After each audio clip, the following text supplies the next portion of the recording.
안녕하세요. 보물TV의 아저씨입니다. 마린보입니다. 윤아빠입니다. 네, 안녕하십니까. 안녕하세요. 보물TV입니다. 그 부산의 일반 아파트 30평형대 네. 최고가는 어느 정도로 예상하시나요? 30평대 국민 아파트네요. 네네네. 자, 30평대 아파트 최고가를 판단할 때 네네. 저는 전세가로 판단을 합니다. 제가 여러 지역들을 보다 보니까 이게 상당히 잘 맞아요. 네네. 부산을 예를 들겠습니다. 네. 부산 같은 경우에는 거품 전세가율. 오. 그러니까 예를 들어서 전세 가격이 4억인데 네.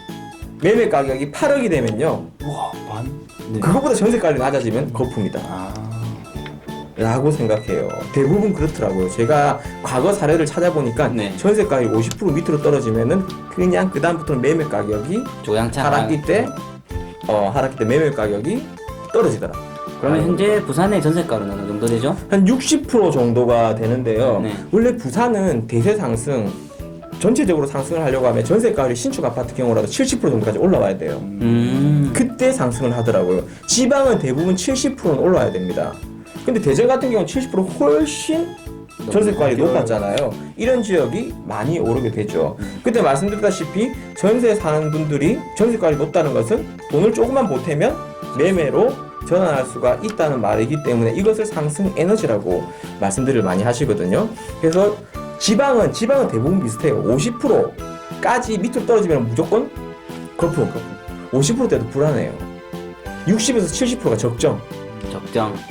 이제 그러면 현재 지금 부산의 전세가가 조금씩 오르고 있다는 소식이 들리고 있으니까 전세가율이 좀 올라갈 것 같은데 네. 그 이후에 또 부산의 입주 물량이 다시 많아진다면은 전세가율이 조금 또 내려올 수도 있겠네요. 그렇죠. 입주 물량이 많으면 전세가도 떨어지지만 사실 매매 가격도 같이. 대부분 떨어지는 게 당연한 현상이잖아요. 자, 그렇고 제가 또 서울도 한번 말씀드릴게요. 서울 분도 많으시니까 서울은 원래 전세가율이 좀 낮은 곳이에요. 그래서 서울은 거품이 40% 미만. 40%대부터도 좀 불안해요. 40% 미만이면 다 개거품입니다. 와. 여기만큼 물고 나온 거네요. 서울이 옆으로 기어다니는 개거품이든 뭐 월월 개든 개거품. 개거품이고 50에서 60%가 적정입니다. 50% 밑으로 떨어져도 사실 좀 낮아지는 거예요. 근데 서울에 제가 보니까 레미안 대치팰리스가 매매가 27억인데 전세가가 14억. 50% 살짝 넘어요.